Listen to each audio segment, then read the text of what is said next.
আলহামদুলিল্লাহ, বাংলাদেশ বনাম শ্রীলঙ্কা দ্বিতীয় টি-20 ম্যাচ। বাংলাদেশ জাতীয় ক্রিকেট দল দারুণ পারফরমেন্সের মাধ্যমে শ্রীলঙ্কার বিপক্ষে দ্বিতীয় টি-20 ম্যাচে ৮৩ রানের বিশাল জয়ে অর্জন করেছে। বাংলাদেশের ব্যাটসম্যানরা দারুণ সূচনা এনে দেয়, যেখানে লিটন দাস নেতৃত্বের ভূমিকায় অবিচল ইনিংস খেলেন। পুরো ইনিংসে দলীয় সংগ্রহ দাঁড়ায় ১৭৭ রান ৭ উইকেটে।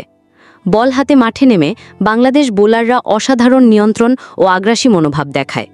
শ্রীলঙ্কার ব্যাটিং লাইন আপ ১৫.২ ওভারে মাত্র ৯৪ রানেই গুটিয়ে যায়। ম্যাচ শেষে শ্রীলঙ্কার অধিনায়ক চারিথ আসালাঙ্কা স্বীকার করেন যে তাদের ব্যাটিং ব্যর্থতা এবং বাংলাদেশের উন্নত ফিল্ডিংই ম্যাচের মোড় ঘুরিয়ে দিয়েছে। এই জয় বাংলাদেশকে সিরিজে ১-১ সমতায় ফিরিয়ে এনেছে এবং পরবর্তী ম্যাচটি এখন পরিণত হয়েছে সিরিজ নির্ধারণী লড়াইয়ে।